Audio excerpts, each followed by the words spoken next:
All right. So, welcome to our presentation. Today, we're going to be presenting on our ethical dilemma of should recreational marijuana be legalized. My name is Lee Johnson, and I'm presenting a page today. And although we're going to be taking different sides of a debate, we're mostly just here to help you get a more well-rounded idea of the ins and outs of this dilemma.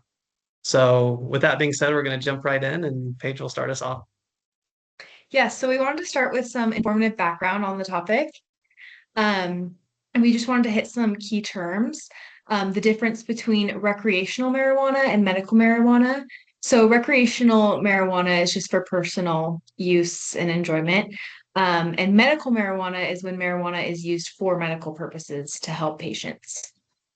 Um, and the controversy of recreational marijuana is kind of the hot topic between personal freedom and public safety and health. So, two of the main posing arguments are should adults be able to choose what they're allowed to put into their bodies?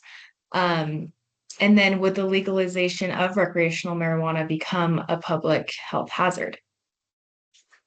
This is kind of a map showing kind of what is legal and where.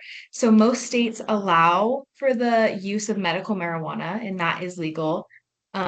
24 states have legalized recreational use of marijuana.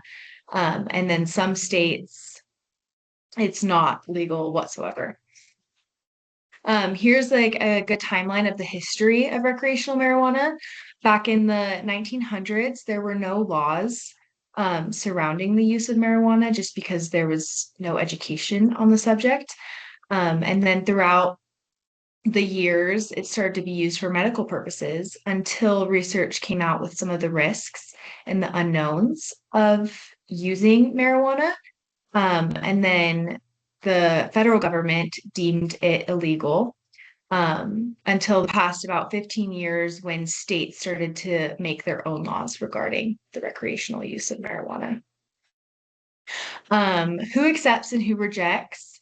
So, more factors contribute into who accepts and who rejects than just two political spectrums. 57% of the country actually believes that recreational marijuana should be legalized. 32% believe that it should just be legal for medical purposes, and then only 11% believe that recreational marijuana should not be legal at all. Democrats do tend to accept the legalization, and Republicans tend to reject, but it isn't so black and white. Younger people tend to also be more accepting. Black and white individuals also tend to be more accepting compared to Hispanic and Asian individuals. And correlations with other groups are less pronounced. Now, we're going to move into some of the case studies in legality worldwide and in the United States about the use of recreational marijuana. So, to start, throughout the world, there's all different levels of legalization. And one thing that makes it very complicated in the United States is the fact that we do have such fragmented laws between federal and state governments. So, the government determines that marijuana is an illegal substance and has kind of left it up to the states to decide how it should be treated and whether it's legal or not. So when we look at the entire world, we actually see that it's pretty rare to have recreational marijuana use. So the blue countries on this map represent countries that have allowed recreational marijuana use, and everything else is basically countries that have varying levels of illegality of recreational use. When we look at medical use as well, so medical use is going to be the green countries on this map, and again, blue is going to be the legalization of recreational use. We can still see that the majority of countries don't allow for either. So marijuana is still a substance that's relatively new and not well studied. So some international examples that we can see based on the spectrum, one comes from our neighbors up north in Canada, where they've been very liberal with their policies and have allowed recreational use in public, and you can even share up to 30 grams. So distribution is really scrutinized in other areas, but in Canada, you have a limit that you can share. In the United Kingdom, I would say this is similar for other European countries and countries like the United States, where it's illegal if you're in an area where recreational use is illegal. And if you're caught, you'll just receive a fine. In the UK, it's 90 pounds right now. But if you keep getting caught or you're distributing or other things that are more serious, then you can get additional charges and penalties. So this is kind of what we see in a lot of American states. And then we have an extreme example of Singapore, where just being caught with any possession can lead up to 10 years in prison. And having enough for sharing marijuana and potential trafficking could get you the death penalty. So we're looking at federal and state laws. We've already talked about how federal laws are, well, the federal law prohibits marijuana and it's classified as a Schedule III substance. So clearly illegal. We've already covered the state laws and how most states allow medical use of marijuana and only 24 allow recreational use. And Utah is a state where medical marijuana is legal, but recreational marijuana is not. So, looking over some court cases, one that was pretty profound in American history is the United States versus Kiffer. This is a case where in the 70s there was someone named John Kiffer who was with some other individuals that were caught by police with 2 tons of marijuana. And they argued that it was unconstitutional to criminalize marijuana, that they had a right to get high and to do whatever they wanted with their bodies. But it's a pretty simple court case. Long story short, Kiffer lost, and the courts ruled that the scope of autonomy didn't lead to other people if you were selling to them. So a very simple court case, but the reason why this is important is because it led to a lot of legislation that was very tough on possession and distribution of these drugs. So a lot of people complain about how people will have an unnecessary criminal record in the United States for marijuana. A lot of that stems from this court case as it acted as a precedent for future legislation on marijuana. Now, to get into the debate, I will be debating the pro side of legalizing recreational use of marijuana. Some statistics to present are 22.3% of Americans above the age of 12 used marijuana in 2024. And most Americans are in favor of legalizing marijuana for both medical and recreational use. So over half of Americans live in a state where recreational marijuana use is legal. And this just kind of shows how the American people feel, and most of them feel on the use of recreational marijuana. This is a statistic to kind of show the difference between an illegal drug and legal drug. Alcohol is related to over 100,000 deaths annually, and this is a legal drug that we have in our country, opposed to marijuana, which is illegal at our country's level, but is responsible for 0 deaths annually. This is a story that we have. We're going to watch a little bit of this video showing the state of New York, which has legalized recreational marijuana, and some of the pros that some people feel.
So this because that video just kind of showed that um, an illegal drug that has been legalized in New York is now being used more than a less safe drug that is legal.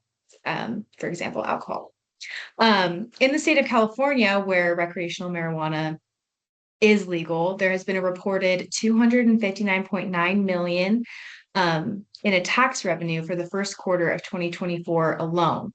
And from 2018 to 2000 or 2024, over 6 billion has been collected, and this money's been used to support various social programs. Some of the ethics behind recreational use of marijuana. This is backed by utilitarianism. So the good outweighs the bad. So some of the bad effects, like addiction and abuse, could arise. However, the legal markets would increase public funding, ensure access to safer products, and discriminate its use. Recreational use also respects autonomy. So this isn't really an argument about if marijuana is healthy or not, but it's about allowing people to exercise their personal freedom by choosing what they can put into their body. This also satisfies the principle of proportionality and encourages beneficence. No documented deaths from marijuana overdose has ever been reported, and it is unethical and not acting in beneficence to allow illegal markets to thrive. So we want the illegal markets to not thrive, and by legalizing recreational marijuana, we would get rid of that, and that would be good. And in conclusion, this is about promoting and preserving individual autonomy, right? We want our freedoms to be exercised, and we want to be able to choose what we put into our body. Unhealthy habits are common, but marijuana has been proven to be a safer option than some of the other drugs that are legal in our country. This is a clear case of proportionality and beneficence, considering the effects on the justice system and illicit markets. All right. And so after that, I'll be debating against the legalization of recreational use, following the same format. So some important statistics to remember is that approximately 1 in 10 marijuana users will become addicted. This is a study that's been done multiple times and multiple trials. And this is about the number. Maybe it's a little less, a little more, but it's just right around 1 in 10 people. So we know that we have a substance that has a proclivity to addiction for a certain segment of the population. Additionally, marijuana has been proven to affect memory, attention, decision-making, and other cognitive processes. This is often permanent and irreversible for people that have an undeveloped brain. So anyone under 25 is at risk of having some cognitive impairments and effects that might never go away if they use recreational marijuana too heavily. And also, most commentators and scientists agree that more research is needed on the effects of recreational marijuana. So whether you're pro-legalization or anti-legalization, the reality is that this is a relatively new substance, and with legislation not coming out since the 30s, there's just more research that needs to be done. And with all of the demonization that the drug has had as a class 1 substance and now a class 3 substance, there's just not been enough research done to really know what we're doing if we were to choose to legalize it. So it would be opening a Pandora's box in a sense where we don't know what's going to happen if we just legalize recreational use. And finally, the most frequent pro-legalization argument was focused on tax revenue and government cost savings. So there was a study that basically did a survey on all of the arguments that were pro and against marijuana recreational use legalization. And most of them were centered around arguments of how it would be good for social programs, how it would provide government funding, and how it would also just be good for business. Now, there's a potential conflict of interest here because we don't want to use people as a means to just get money when we know that some of them are going to be addicted. So is this really about autonomy, or is this about making money? So it's not something that can be proven, but it's something to consider when we're talking about these debates. So here's a video that highlights another important aspect of legalizing recreational marijuana, and it's about driving while high. So we're just going to be watching a few minutes of this video.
All right. So that's a clear case where lives have been lost because of abuse of this recreational marijuana.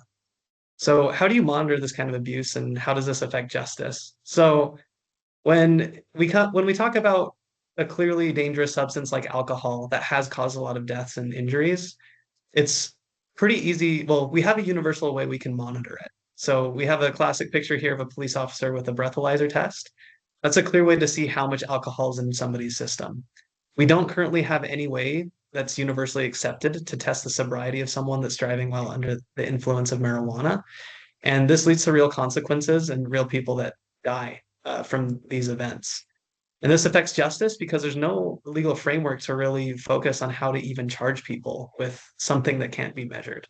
So sometimes it might seem that people that commit accidents with under driving while impaired with marijuana might get lesser sentences than people for the same things with alcohol. So when we're looking at this from an ethical and moral perspective, the argument against the legalization of recreational marijuana is focused on deontology. So deontology is focused on moral obligations. And we need to remember that autonomy doesn't trump adverse effects on other people. Our decisions have an effect on other people, and they affect the ethical and moral outcomes that society will have as a whole. So legalizing this would encourage addiction, selfish behavior, and big cannabis. So like just opportunities for companies to profit off of this new market. And this could be seen as a perverse incentive, encouraging people to get more people to use this product, where some of them will get addicted. And that would be using people as a means to an end to make more money rather than focusing on people's personal rights. Additionally, legalizing recreational use of marijuana violates non-maleficence. And what this means is the principle of non-maleficence is to do no harm. How can you state that you're doing no harm when you're prescribing a substance to somebody where it hasn't been adequately researched? And even with the research we have, we know that a certain percentage is likely to be addicted to it. So at the very least, more research needs to be conducted so the patients can make an informed decision of whether they want to take that risk. And finally, this is a classical argument of the camel's nose principle, where if we legalize marijuana, then why wouldn't we just legalize the next hard drug or the next drug that supposedly isn't too harmful? So in areas like Canada, they have places called safe supplies where they actually provide drugs like heroin and other hard drugs like fentanyl to people, and they do this because they say it's safer than what you can buy on the street, which might be laced. So if people are can safely consume illegal products, and why would we just legalize more and more of these dangerous substances? So, in conclusion, medical marijuana is safe and regulated, and it should be sufficient to meet our needs. Recreational marijuana isn't the only solution to people wanting to get high and is an immoral solution at that. Legalization isn't the only solution to the problem because the problem might be focusing more on um, like limiting use of harmful substances like alcohol, like cannabis, rather than focusing on just legalizing it and trying to deal with the illicit markets. And finally, we don't want people to use people as a means to an end using this marijuana to make money, whether it's for the government or for a private business. Yeah, so our final rebuttals in favor of recreational marijuana use. So recreational use would provide much needed research that we don't have. Autonomy is still protected for addictive substances. There are likely solutions to solve problems with recreational marijuana. And getting an ideal system takes time. There'll be bumps along the way, but by legalizing it, we will be able to gain a lot more of that unknown knowledge. And so we would be able to answer a lot of those questions that people have. And then a final rebuttal against legalizing recreational marijuana use is that there are simply limits to autonomy. Um, People are entitled to their beliefs and their personal rights, but once it starts harming other people, that's not okay. And marijuana is something that needs more research before we can make that decision. And when we're talking about autonomy, is getting high really enough to satisfy the proportionality test? Um, are we really willing to risk the lives of some innocent people just for people to have a good time, essentially. So we might be focusing on the wrong problem here of legalization versus non-legalization, and maybe need to turn our focus to more so just limiting drug use in general. It's also known that illicit markets are continuing to operate in states like New York and California, where it's been legalized, and medical marijuana should really be enough to satisfy the needs that we have as a society right now. There's no need to further it to recreational use. Yes, and then as a reflection, we wanted our fellow classmates to consider some of these instances. So we wanted you to be able to read through these and kind of think to yourself um, how you feel between the pros and cons of legalization and illegalization of recreational use of marijuana. And after reading those, hopefully you had an opportunity to get a little perspective and kind of put yourself in different people's shoes of people that might be in situations where it seems recreational marijuana might be good or a bad thing or kind of in between. But the whole point of that exercise is to make you think about where you personally stand. Did thinking about those other perspectives change the way you thought about the issue? Regardless, we'd encourage you to take some time to think about what it would take for you to change your own personal stance on this issue. So, would it take, I don't know, like some kind of new technology or research coming out? For example, what if there was research that came out that recreational marijuana was actually really, really good for you and had all these health benefits? Would that change your mind? And what if the opposite was true? What if it was way worse than people could have ever imagined? So we encourage you to think about this and what really at your core causes you to be pro one side or the other. And we hope that we were able to give you a good understanding of this issue. Thank you for listening to our presentation. Yeah, thank you. And these are our references, and we hope you enjoyed it.